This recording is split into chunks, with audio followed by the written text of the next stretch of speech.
I'm doing all right. Oh man, I did not do that. All right, we're live. What are we calling this, Kev? You should be doing the introduction. Recap show, trademark. Hashtag recap show. Patent pending. Fish show after show. I thought I like the repetitiveness of it. Fish show after show. So apparently I've been calling this show the wrong name. I've been calling it the recap show. It's the After Fish After Show. But you know what I never fall asleep during? Ghost. I mean, you could have, I don't know when the laugh sample was. Was that in Karini? It might have been in Karini. It might have been. I was trying to keep track of when I Yeah, no, I kind of like on the samples as I heard them. so I could try to go back. I had a spreadsheet out and everything. I know. So yeah, then we actually got a really fat light, right? So moving back to Abby, your conversation about how maybe I forgot what jam it was. Nice. It was so Right, amazing. I both forgot. That's when they're hitting on all we cylinders. both look at each other and we're like, yeah. I'm on the same page. And then there was nothing. Amphibian. I don't remember how he did, but it was pretty good. I don't know. I want to stay positive. I think we're all a little tired of everything's right, but or at least Everything isn't right. What was it? He was backstage eating his Cliff Bar and drinking his cold green tea last night Waiting too. for the second set, right? Right. Yeah, but I mean, You know what I like. and I think Fluff is kind of like we were I talking think about Fluffhead Esther. says "fuck you, let's party." I'll just say this, and this may be the wrong take for some people, but if your ass isn't out of your seat moving to that song, regardless of where it's at in the set, you might want to rethink why you're there.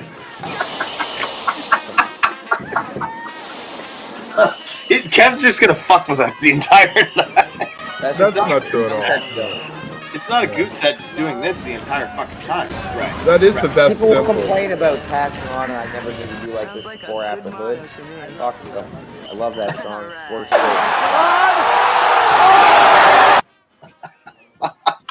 Yeah. Late at night. Throwing it out there. So fucking dumb. You know.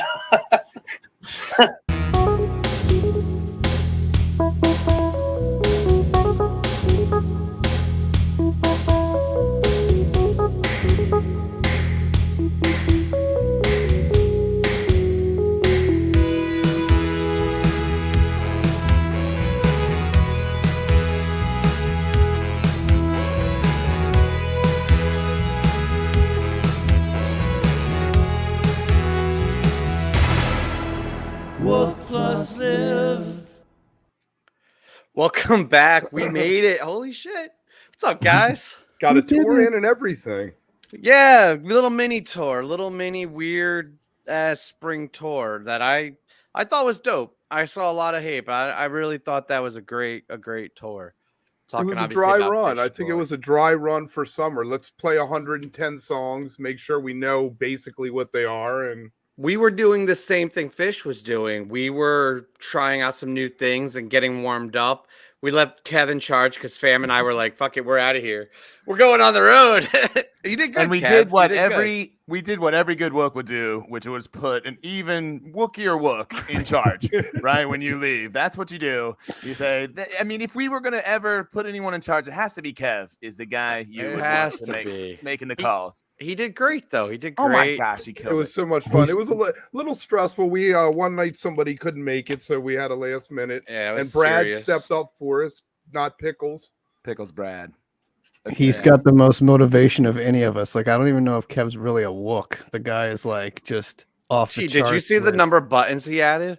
Oh yeah, So, I know. You know how you give him the those of controls you watching 24 hours later. He's like, I need to learn this, and then the next day he's like, I'm adding 100 buttons to the show. I've got this all under control. I'm like, so if you don't know what a button is, this is a button. Right, it's where we throw these little videos,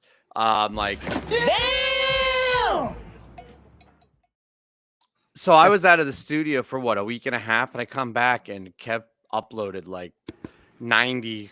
I'm trying not to exaggerate. I'm trying to be accurate. So I want to say 88 to 90 fucking buttons. I was like, what the hell? But did he you also do? went in and organized everything and put them in the correct show. And like in Kevin form, he's like the kid that, well, he looks like he's, doesn't have it all together. He's the guy that has everything filed perfectly and like knows where everything is and keeps it all in order and in line. It's amazing. I haven't been in that room in 5 years. It's in the top drawer on the and he's really calling back to one of really the funniest lines of all the time that we were gone. And I think it was off air actually. Lenny, our guy, called Kev a WKRP looking motherfucker. And that was probably the funniest line of all time. I mean, look at that Johnny Fever guy up there, right? He nailed it. And so he's got the WKRP in Cincinnati look going. And so that's perfect.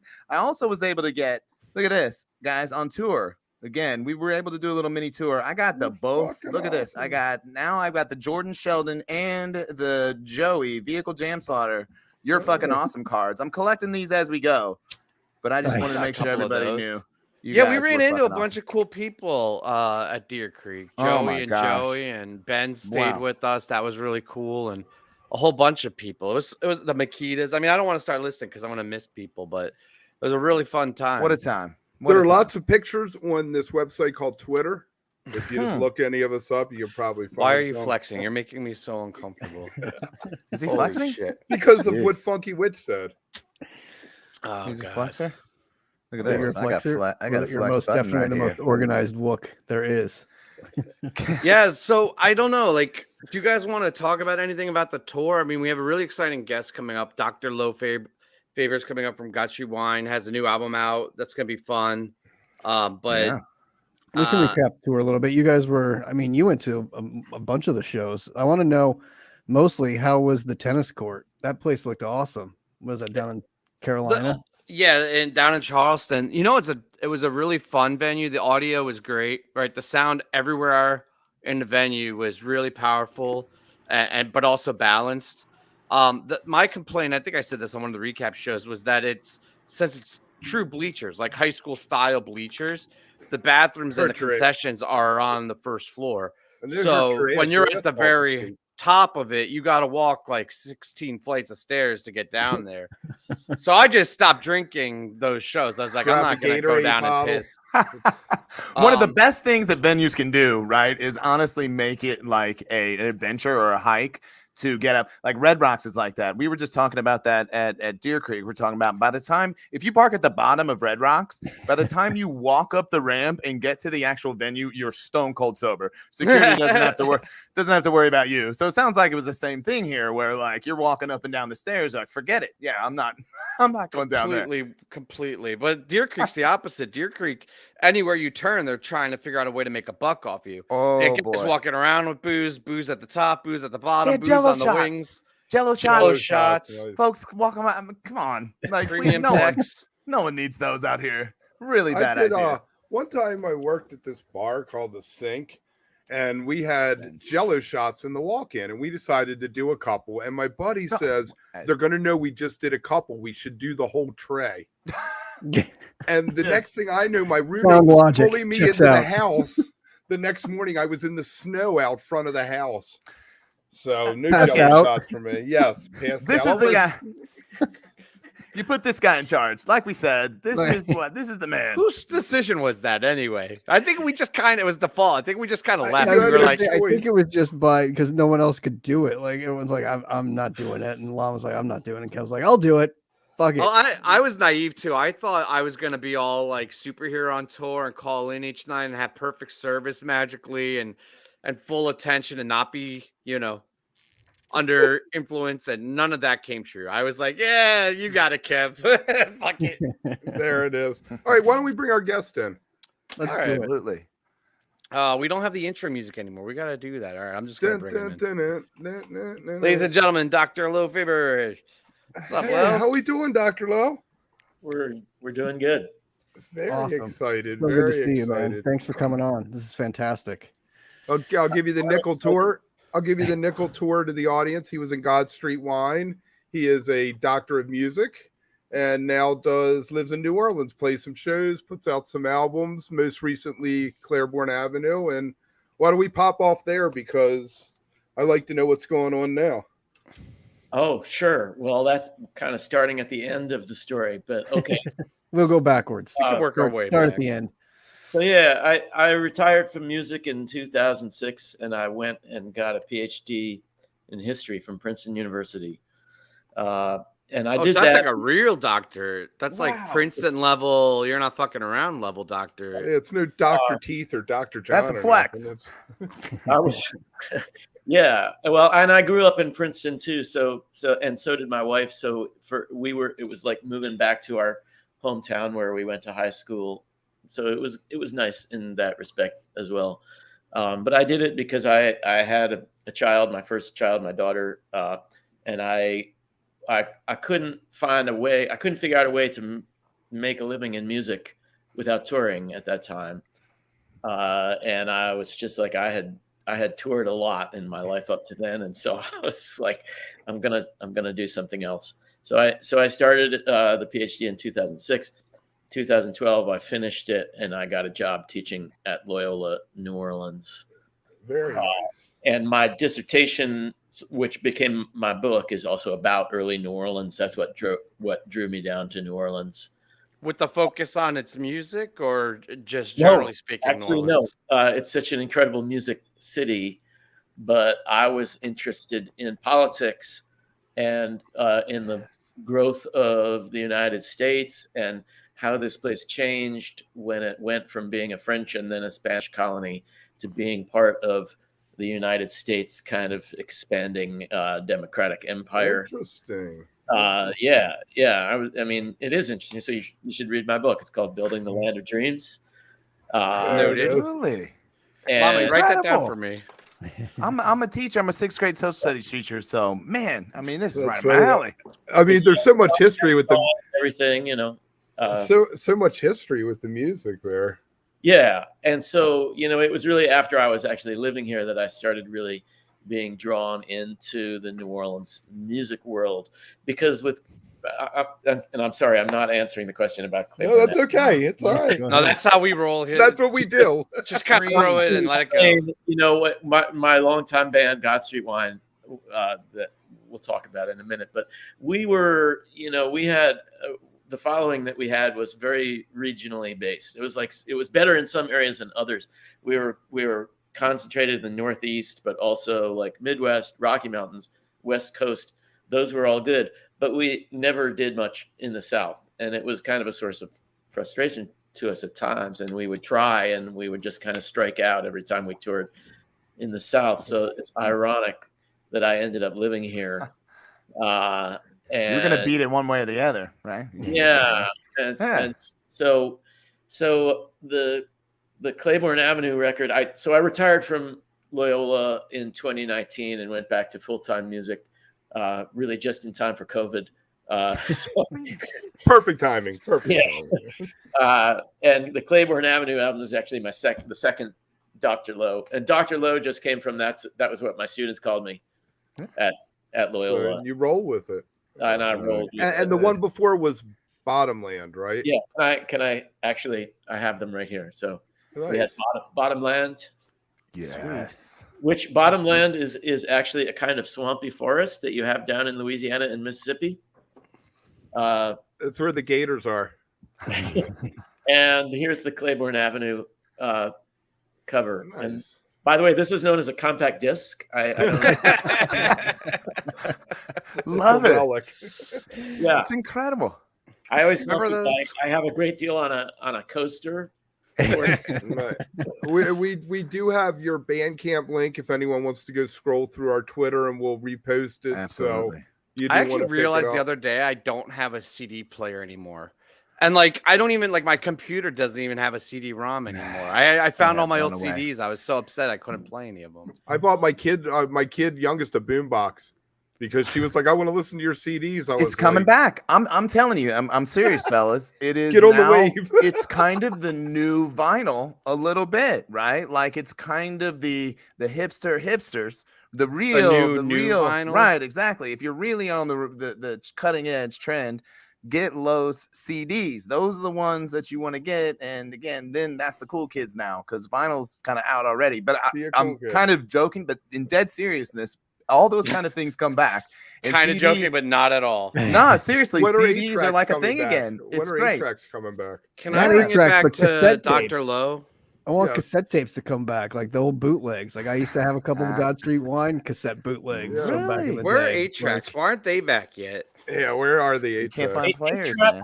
was not a good medium. No, terrible medium. You- Like you- cassette you would tapes, they had very definite advantages. You know, Right. They especially did. over time, they also got way better. Right, the That's last right. years of cassette tapes were awesome compared to the ones like 5 or 10 years before that. Right, making a mixtape is one of the greatest art forms that has been lost. Romantic rituals. Come on. exactly. Like who as Classic. a man didn't, or as a woman, I guess, but who did not make a mixtape for their loved one at any time? Like at least one or two. Like, Or I who mean, you wish to be your loved one. exactly. I'm gonna bring That's that it, yeah. back. Next And time for I yourself. fuck up, next time I fuck up and piss Christine off, I'm gonna make her an old school mixtape. Tell us how that wait. goes. All right, so it But sounds you like can't you've play it been. anywhere. Play it on. Yeah, exactly. She can't play it anywhere. But here It'll you be go. blank. He'll just We're write just gonna buy songs on it. blank tape and like color Write it in. songs you want to put on it on the Oh, label. my Write and it give to to her. set list. Yeah. But on that good CD, that Claiborne Avenue, I was listening to it. I feel like I was telling Kev. To me, it kind of sounds like if Ben Gibbard and John Prine had a love child, you know, a little bit. Like it's this very kind of it's rooted in, you know, kind of an Americana sound, but then it's got some indie feel to it, and I think your vocals aren't, you know, like again. You know, you mentioned not being from the South and moving there. It's not Southern, you know, it's a different kind of sound to it. So I just enjoy the heck out of that album. So yeah, tell us a little bit about making it. So that was really like the COVID album. Like it happened during the lockdown.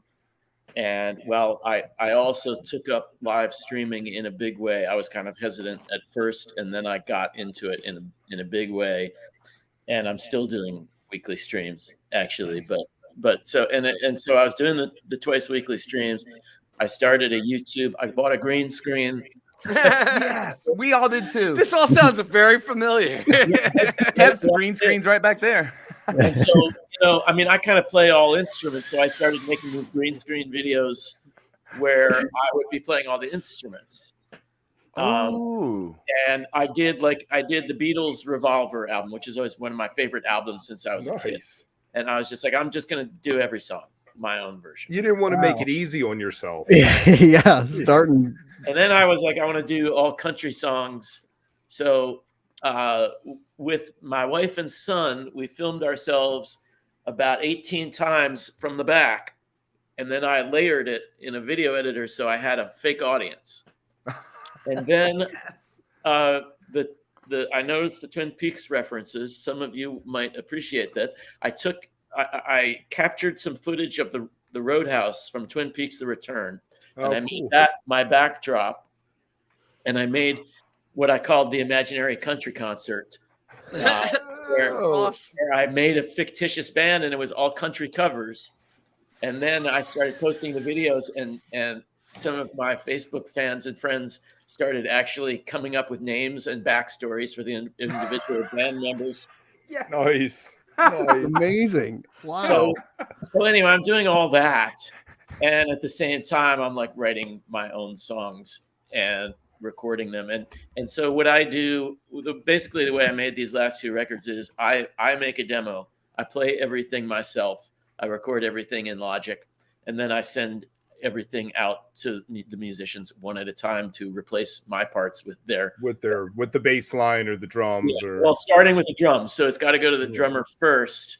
And then usually once I have a live drum take, everything else is going to be recut to go with those live drums. To follow the beat. And because the drummer's approach to it is going to change how it feels, you know, ideally for the better. Do you give the studio musicians a lot of leeway with it, or are you kind of like very strict with your vision on it, where it's like you're giving a lot of direction and expecting the drummer to kind of hit it simply and like where you want it? Yeah, it's a good question. I really on these records and also on my on my rock operas, which I did earlier, I really gave the drummer pretty much an exact template of everything I wanted him to do, right down to like, I want you to do this fill and hit the floor tom and not the rack tom. Right. And I was just fortunate to have Ted, who is a great drummer, and he would play great if I didn't give him any direction at all. But most of the drummers I've worked with are pretty actually psyched to have that direction. Yeah, sure. It is a challenge. And then sometimes they have a better idea. There's like, sometimes they're like, I see what you're going for here, but I can actually do this thing. So in that case, the direction was still good because it showed them what I want, but then they could execute it better, Sure. Yeah, I always find that fascinating, that give and take especially with like solo albums. Cause like, I guess when you're in a band setting, and we're going to eventually, I think, hopefully get to God Street Wine, but yeah, with the solo things, it's interesting on hitting your vision, but you're still working with real life musicians, right? And like, it's still some collaborative process to it. And for the most part, I'm working with people that I know very well and I have known for years. So the distance isn't as much of a thing. But that being said, I just did have 2 days ago, I had a Zoom conversation with my band up north. I have two bands now, one down here and one up there. But the one up north is the one that's played on the records. And we're making a third Dr. Lowe record now. Awesome. And we're making it in the same way, long distance. And I want to finish this one up, and then the next record I make, I want to make with be in a room. Right? Yeah, I'm recording an event in a room of people playing music, right? It probably is just economics. It's more expensive to do a record that way because you need studio time, and this way we can pretty much all do our thing at home. It's incredible. You have a studio set up or a space to record, I guess? Yeah, no, I just had a little room. Right. So speaking of the recording process, the recording thing, back in the old days, you used to be able to get like a record company to come and back you and put out your album and pay for the studio time. This is how we're going back to God Street Wine, everybody. Yeah. All right, good job. The Wayback Machine. Right. And you guys had been kicking around for quite a few years, early 90s, and then Geffen picked you up for what I consider a classic of the 90s, whatever we're going to call it, scene, and $1.99 romances. Scene. You want to talk a little bit about that and how things played out with that? Yeah, so you're right. We had been around for a little while because we formed in New York in 1988, and then we started building this little college and frat based following in the Northeast. And while we were doing that, Blues Traveler got signed and the Spin Doctors got signed, and they were our two kind of peer bands because we all three played these clubs around the Lower East Side, particularly the Nightingale and the Wetlands. Blues Traveler got signed to A&M and Spin Doctors got signed to Epic. So we were like, okay, our turn is coming next, and our deal with Geffen was it was a co-venture between David Geffen, who at that time was kind of transitioning out of running the label into his movie business. So he never had too much to do with it, but it was co-venture between him and Doc McGee, who I don't know if you've ever heard that name, but he was kind of a music industry legend in the like heavy metal glam rock world, and not as a record label, as a manager. So he managed Bon Jovi, Skid Row, the Scorpions, Motley Crue. Yeah. Big names. Yeah, big names, hair but not bands, at all like us. Yeah, but not exactly in your realm of right. Not at all. But amazing. What happened was you guys ever heard of the Nightingale Bar? Yeah. I have heard of it, yeah. Little place, 2nd Avenue and 13th Street on the lower, East Village. And we were, regularly playing there, and we had a decent local following at that point. And the place was so small that if more than 100 people showed up, they'd all just be outside. Was the song about that place? Nightingale? Not really about, but I mean, I titled the song Nightingale sort of as tip of the cap. As a tribute to it? Yeah, yeah. I mean, if it was really about the Nightingale, it would have been a darker, depressing, grittier, a little grittier. Sounds like a dive bar, right? So they saw they came to see us because they heard the name, but they literally couldn't get inside the venue Because it was so packed. because it was so packed and so many And people so outside. small. And so they were like, well, there must be something going on here. We don't understand Give it. him a but- contract. They're packing the bar. They can't be that bad. Yeah, and they're gonna be just like Motley Crue, surely. I mean, that's what's selling selling the place out. Come on. It's, Doc he is kind of a legend because he was busted. He didn't just manage bands, apparently. He was busted for conspiracy to traffic. I think it was 40 tons of marijuana. Wow. And that was back when it was, still highly legal. Brickweed. marijuana. That's about how much the Makitas brought to Deer Creek, by the way. Yeah, no kidding. And he smoked it all in cones to his head. But Yeah. And so Doc, Doc got community service from the state because it was the 80s. It was still the Cold War. And if you guys remember, the first tours of American artists in the Soviet Union under Gorbachev and Perestroika and everything, that was all those bands. Doc as part of his deal. Wow. Yeah. So it's like a CIA deal, again, and it goes back to because the Scorpions, they had that whole podcast about how they were basically like connected with the CIA and how that song, was a basically Cold War propaganda. Winds of change. Yeah, no doubt. Well, right. I mean, those were German. right. Exactly. And Bon Jovi was one of the first bands to go to Russia. I remember all that. I remember Sadly, when Paul I'm getting McCartney went and he played Billy back Joel. in the USSR for the first time, actually. Oh, man, I remember all that. Incredibly, and in some ways, sadly. I mean, it is a nostalgic time because there was a lot of hope for like some Tear down that wall, Mr. Right. Gorbachev. I mean, and boy, are we back to not much hope with that part of the world and us. What a shit show. Yeah, sadly. Let's go back to Bon Jovi playing. Sure. That's when. Well, so Doc McGee was bona fide music business legend. No kidding. And he had, as you can imagine, a million stories. And we were like, we don't know what we're doing. We're hippie guys who like went to jazz school and stuff. So, but they signed us, and then so it's a question of choosing a producer, and this is where I made one of life's big regrets. Okay, because they wanted us to work with T-Bone Burnett, and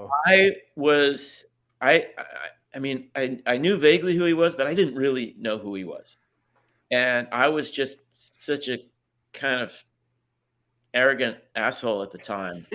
I got this. The label is telling me who to work with, and I don't want to do their guy. And just because it's their guy, right? Nothing against them or anything. It's just you didn't want to do their guy.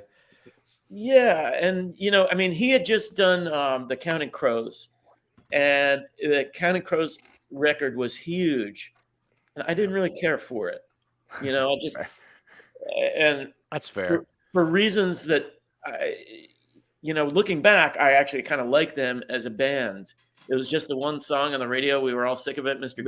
Jones. And I was just like, it seems a little lightweight. But looking back, they were a good band. They really are. And he did a great job on the production of that. But I was I had been my only excuse is I had been at that point for like 5 years in this touring local band bubble where it's just tunnel vision. We're playing 25 gigs a month and we're spending the rest of the time in a van.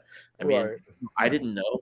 No. So and he wasn't T-Bone. I mean, the T-Bone Burnett we know now, he wasn't then, right? I mean, in some ways, we all literally know that name because he has, in probably the last 20 years, has become, kind of the soundtrack guy, kind of the guy, kind of one of the big names in production. But I mean, back then, it still was a little bit kind of, so I can totally see that, But so anyway, it's always been a regret. That we didn't work with T-Bone Burnett, and instead we worked with Jim Dickinson, who is also a legend. Known, yes, exactly. It's like I know that guy. Absolutely, that's not where I thought he was going with it. I thought he was gonna be like, we got this asshole that just I know. You never heard of him, but chopped liver. Jim had the condition that he would only work in Memphis. So we were, you know, we all grew up in New Jersey and New York. We're New York guys, basically. Three-fifths Jews. Never spent much time in the South, and then suddenly we go down to Memphis for Let's 7 pack up the weeks. van, guys. It's a culture shock. At the Holiday Inn on Union Avenue in Memphis Hey-o. to make this record. That's an introduction, if anything. Everything is slower, right? In the best way, low, right? Everything is just moving slower, and so we had to take our New York time and slow it down to Memphis time. That initial introduction to the South, though, I remember the first time going to the South when you born and raised in New Jersey. It is a shell shock. Like, I don't know if people from the South understand we know how different it is, but it's like it's severely different. It's not like you're like a few ticks slower. It's like, holy shit, finish your sentence. I have to go. Like, so I can appreciate in New Orleans, that. they have a sandwich. It's called a po' boy. Right? Yes. Yeah. Everybody I know from New Jersey is just like, this is just a hoagie. It just takes 25 minutes to make or something. Love it. And you can only get it dressed or not. So Dressed or not, yeah. dressed or not. There's your answer. So we, you know, we had a sort of different agenda than Jim for this record.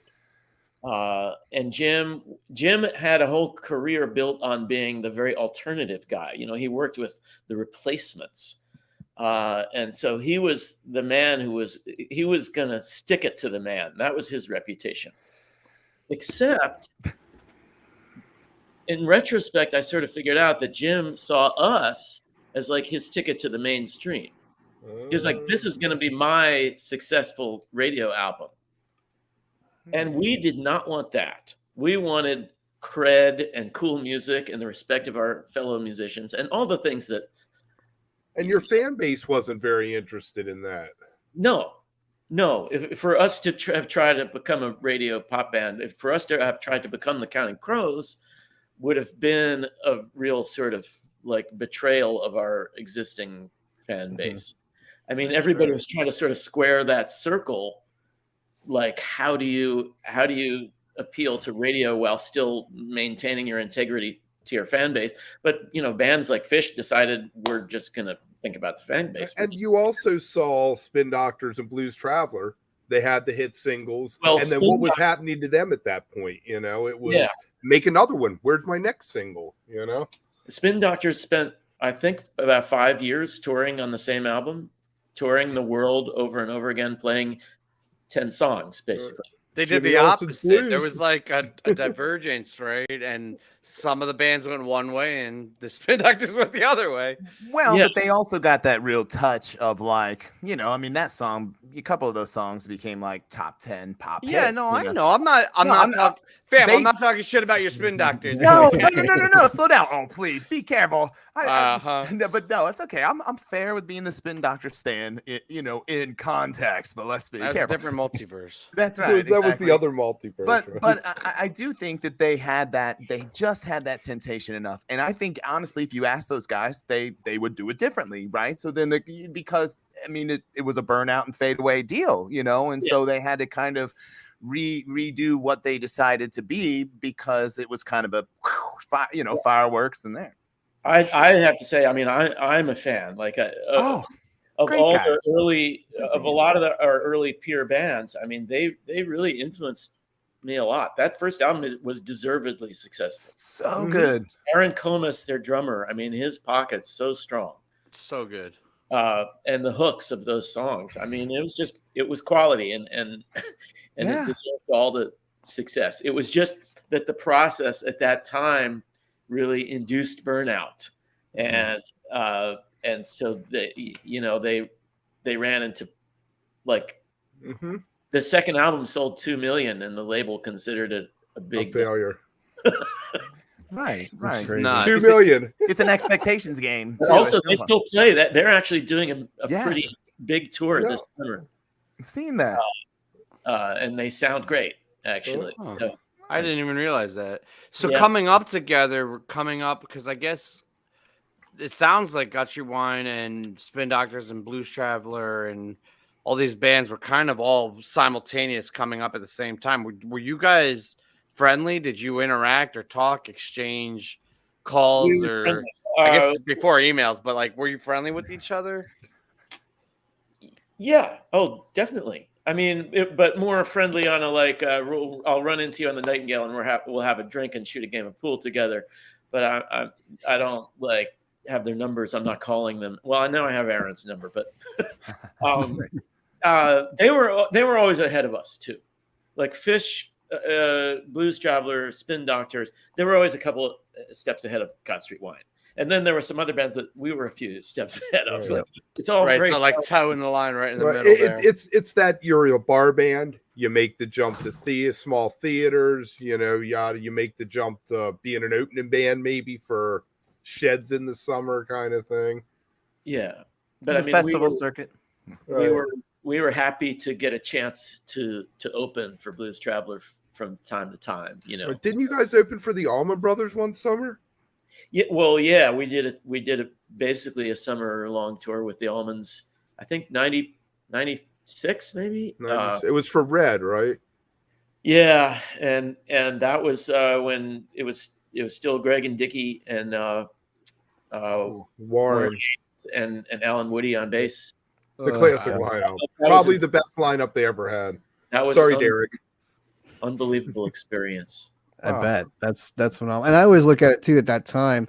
You know, everybody always said, who's the next going to be the next Grateful Dead? Who's the next Dead? I always looked at it, who's like kind of the next Allman Brothers, because you guys, it was sort of, the music was more jammy like that. It was more sort of that tone, like Widespread Panic, like Blues Traveler, like Spin Doctors, to your point, like you guys, it had that feel of sort of those long jams that jammed out, and whereas the Dead was sort of more still lyrical and jams, whereas like I don't know, it just had that feel of like who's going to come up through those ranks and kind of be the next Allman Brothers, sort of be that next sort of that kind of jam band. And that was kind of the scene that I was really into, and that's one of the reasons why I love seeing you guys in small clubs and stuff, was it just had that sort of feel to it, and that moment of like, when are these guys going to break through? When's these guys turn to hit that time, you know?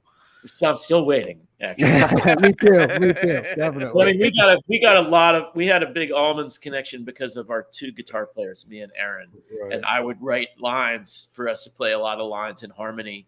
And then once we had really played a lot of written harmony lines together, you know, we became pretty good at improvising it too. So like I would play a riff and he would just join in, harmonize a third above, and we could just do that real. It seems like a lot of what you did with God Street Wine, you'd have 3-4 songs maybe out of the set that actually were 10-11 minutes. You'd get a nice jam in, but you also stuck to doing 5-6 minute songs, and you kept it to what the song was. Whereas today it seems like every band wants to be like, we have to do every song 25 minutes long. You say every band, but I mean, there's really only like 1 or 2 bands that are doing. Well, I would say like that's like the jam formula though. Now a little more than it used to. All those bands, Yeah, Stafford, they all want to do the 25-minute song. Where Kev, 6 minutes used to be a decent jam though. Yeah, radio songs are like 3 minutes, you know, 4 Well, minutes. I think anything between like 11 and 15 back then was sort of the 20-minute jam of these days. Like you hit like a 10-11 minute mark, you're like, these guys are jamming the shit out of this song, you know, type thing, because you weren't still like really. Now people are like 10 minutes. That's it.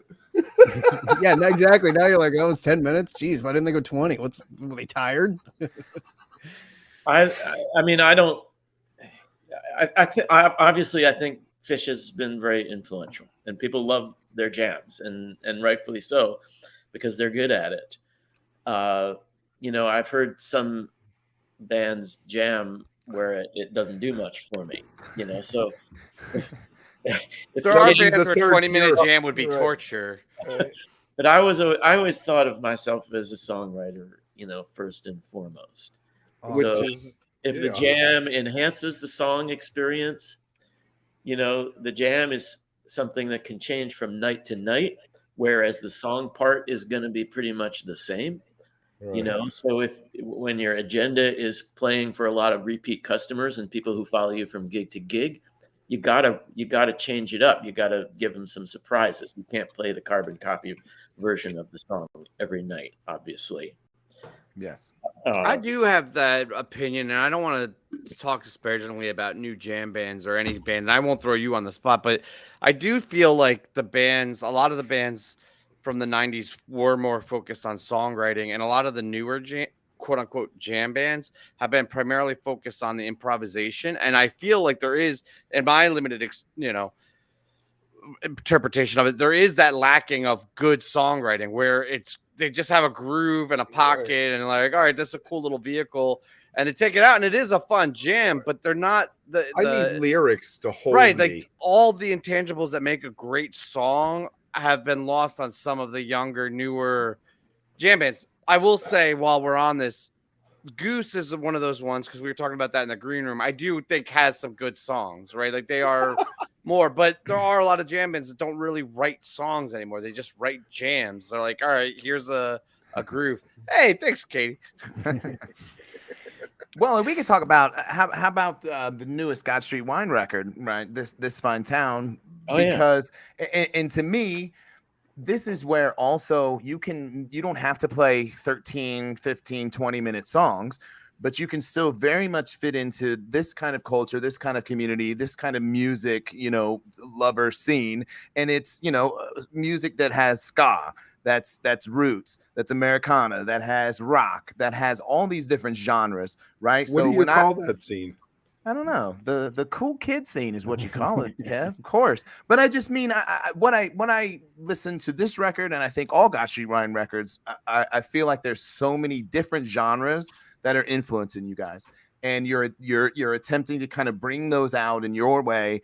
And again, there's reggae songs. There's a much more kind of structured sounding pop songs. No commercial potential, huh?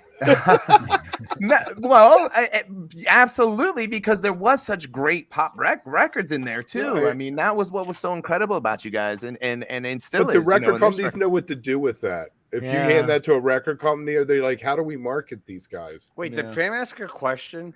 Well, I just wanted Lo to tell us. I don't know what's going on. I'm not good at that. I'm working on it, Tim. You know that. But We're getting there. Here's my question then. So tell us, like, what are the things that influence you, and how do you bring them into this music? That's because I hear them, and I'm just curious, like, what are the things that I guess I'm hearing.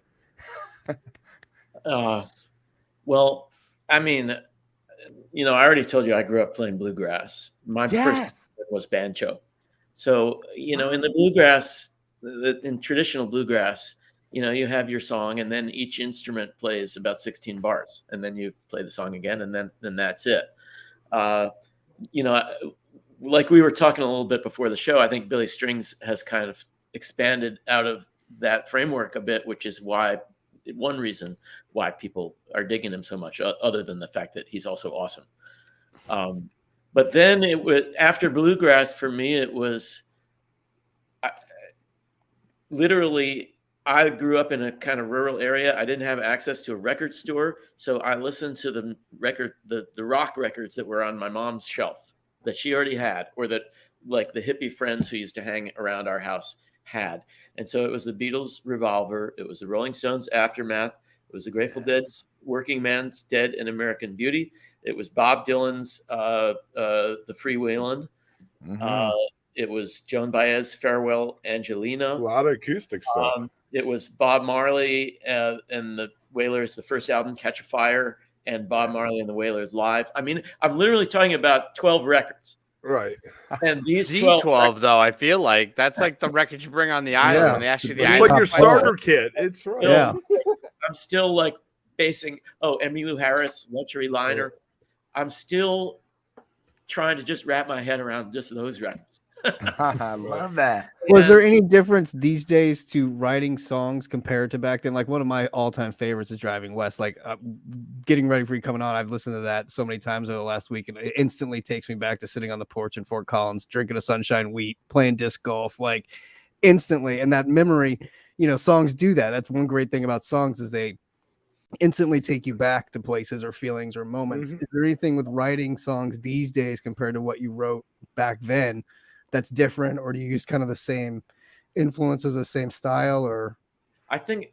Thank you for saying that about Driving West, by the way. And I dated that girl one time. I love that song, man. It is. I love it it's too. I still- used to play it in my head. Dude, it still holds up, man. Like I used to throw that in my cassette player and drive up to the mountains like snowboarding, and it was my jam. I love that thing. I So think bringing it this- back, it's amazing. I think it's one of the most successful songs that I've written in terms of just working live.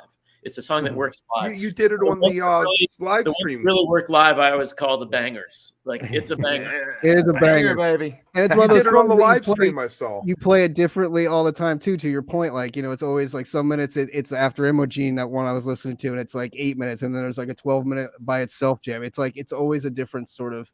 The jam always gets there, but it's always a little bit different. It's kind of that vehicle song, which is. But it's also just based on a reggae groove, and it's just a vibe, and that's to me a lot of the songwriting process is just a vibe. I just want to just the groove. It's not, we don't even have to play the song. You hear that groove and you get the vibe, right? And Right. Talmo, also our drummer, was so good at playing the one drop. He and I actually had a phase in senior year of high school. I mentioned Bob Marley, but then we went into like deep dive into the roots reggae and all these great reggae artists. And we actually had a ridiculous fantasy at one point that we were going to move to Jamaica and play as a reggae And be a section. reggae band. That's awesome. There you go. But yeah, You still could. That still sounds like a pretty good dream, love. Don't Move give the up. family down to Jamaica, from New Orleans to Jamaica. There you go. but so yeah, once I have a great vibe in terms of groove like that, it's just really very little put on top of it to make a song. Right. But So the like lyric new is so stuff- great. on the new album. It's just a vibe in a different way. Yes. Once there's a vibe, I can lay something on top of it. Kevin and I talked about this before too, and Kev brought this up, asking, is it easier to write when you're sad, or like writing something about heartbreak or like emotional that way, or is it easy to write something happy and joyous and that sort of emotion? Like we were kind of going back and forth on what's the easiest time to write a poem, or what's the best way to like write music, because when you're heartbroken, you either way, heartbroken or happy, you're like, has anyone ever felt this way? I have to get these emotions out of me, and it kind of, that's when you put pen to paper. But I was just wondering what your take is on that. I've written a lot of really sad, heartbreaky songs in the last few years, and especially on this album, I have a lot like that. Yes.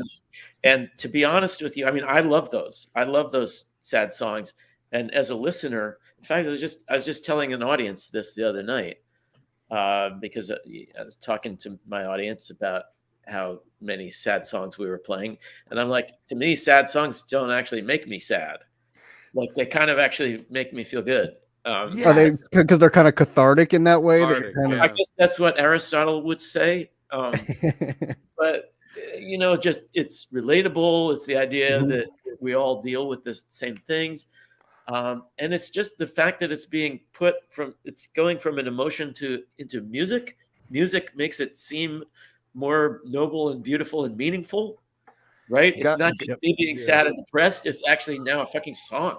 So Yeah, at least it's tangible. It's real. It's out I mean, there. it's like honestly, guns and sharp swords. I mean, you put it so succinctly in that song. I mean, that how chords, how music can affect you in a very tangible and physical way to a point of almost injure you. It's so powerful. So yeah, I hear that in your music so much, and that's incredible to hear. But all that being said, it is so hard to write a good, happy song. It is. Yeah, it And always sounds like both cheesy. songs are very impressive to me because it's so hard to do without really just being corny. Right. Yeah. Exactly. Well, hey, You know what number line? Driving West is a great happy song. Like the lyrics are happy. You're going to see a girl. I don't. Like, I don't it's a think happy that. song. I don't think It he works. gets the girl though. I don't think he gets the girl in the song. But he doesn't need to. It's the feeling of he could get the girl, or he's going to get the girl. It's the story of going there and getting there. Right. and It's then, the like, drive and then there, it's but I the don't jam. think she leaves with him. Okay. It's okay. Well, he just met her. He just met her, and he doesn't know. You know, it's that spark of like he just met her and he's going to see her again, and he's excited about that. That's like the attitude of the song. It doesn't matter if he gets her or not. It's that feeling. Who's right? I'm glad Dr. we're Lowe. telling. Is I'm glad T we're telling accurate? Lowe what it means. Let's tell Right. us. See ya. Is I'm T dissecting close? the song. I'm fascinated by hearing you guys talk about it. Actually, because you always wonder how people take your songs. You know, Totally.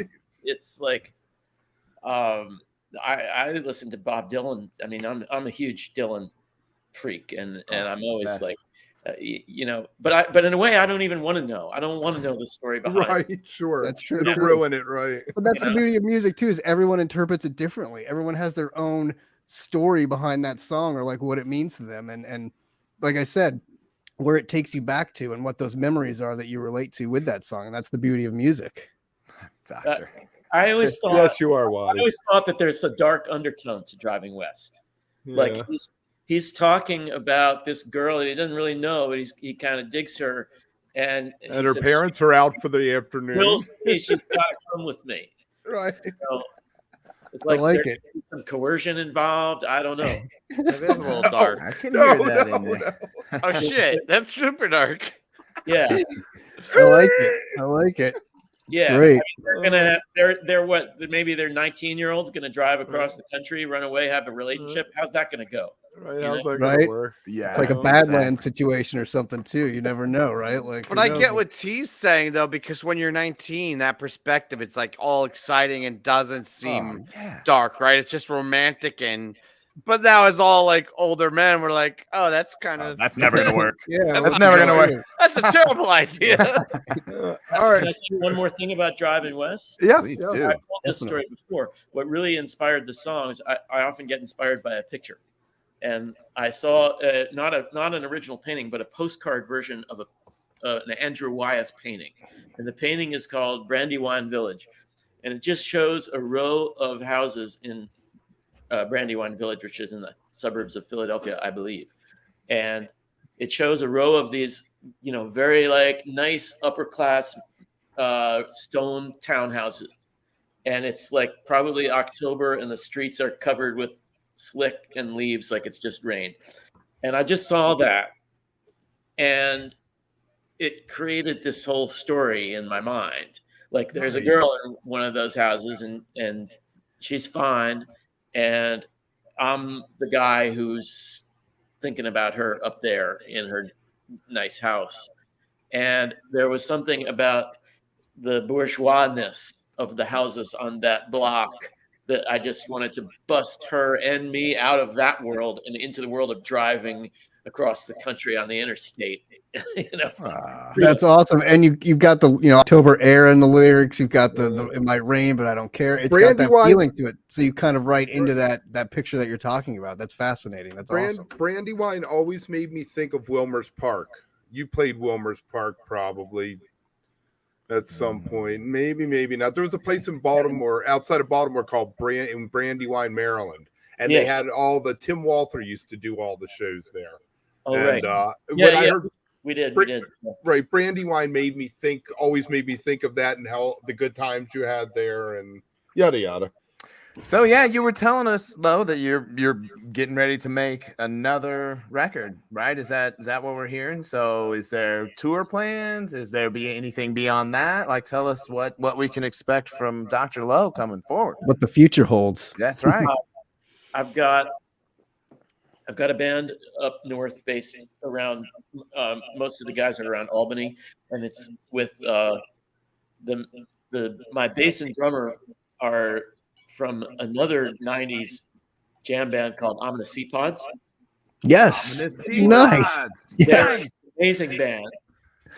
And they are one of the funkiest rhythm sections ever. They were around in the 90s. Yeah. Yeah.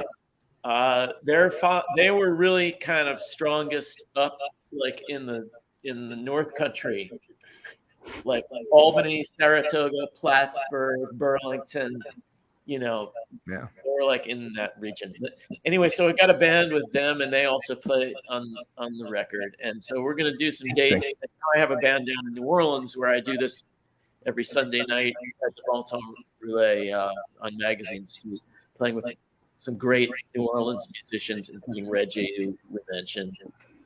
Amazing. And I've got an album I'm working on, and I don't really know. I've done some sideman work too. I just did this sideman project with Leo Nocentelli from the Meters, which was an experience. Wow.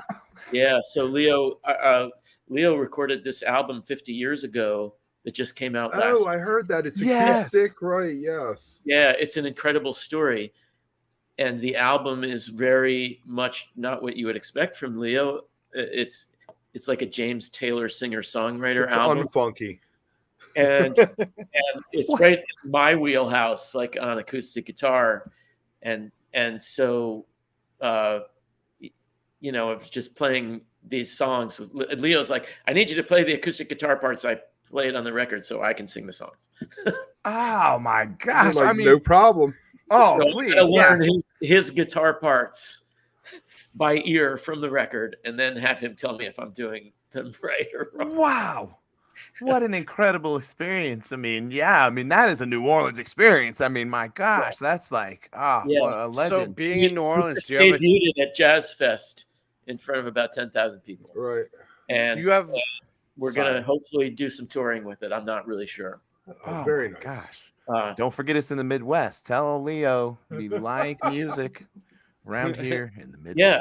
Well, I mean, he's as you can imagine, excited about this record finally coming out 50 years after it was made. Insane. And he's excited to play the songs, but he's also 75, and he also makes an income from the samples that have been done in Peter's music. He gets royalty checks. He doesn't need to hit the road, right? No. He can play. Doesn't he live in San Francisco, or does he live in New Orleans he lives now? here. He lives here. Okay. Yeah. Do you get to play with any other local musicians?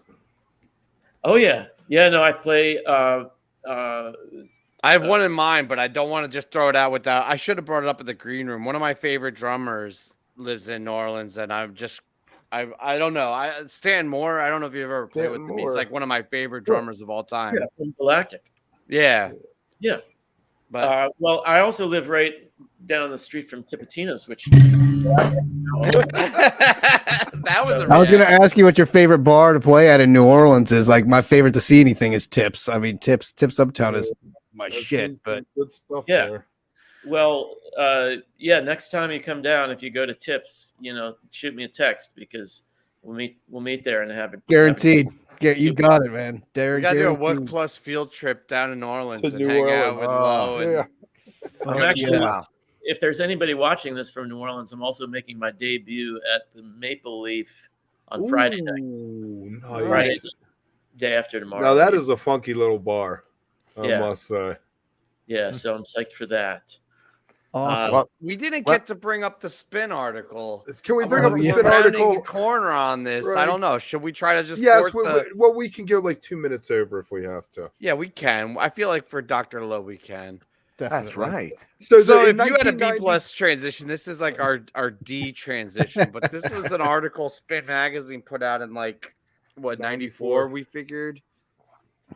Yeah, And it's just so funny to look back and read some of these. this. The question was there the term jam band? And Dr. Lowe said, did you see this Spin thing? And I guess you said you don't really remember the term from the early 90s. It was. No, I mean, I remember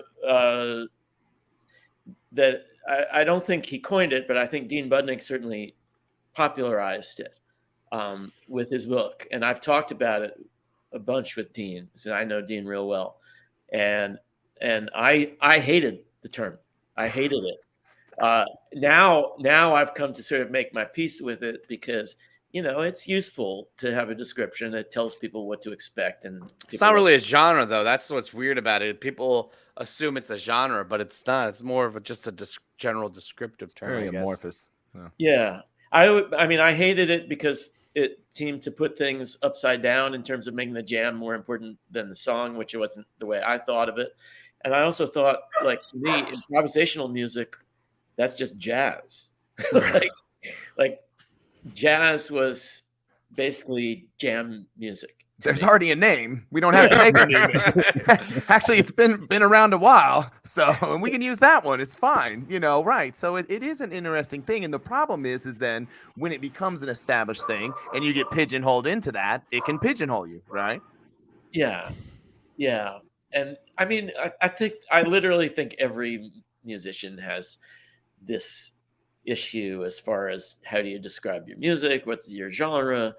You want it so long as it isn't frat guys describing your devotees.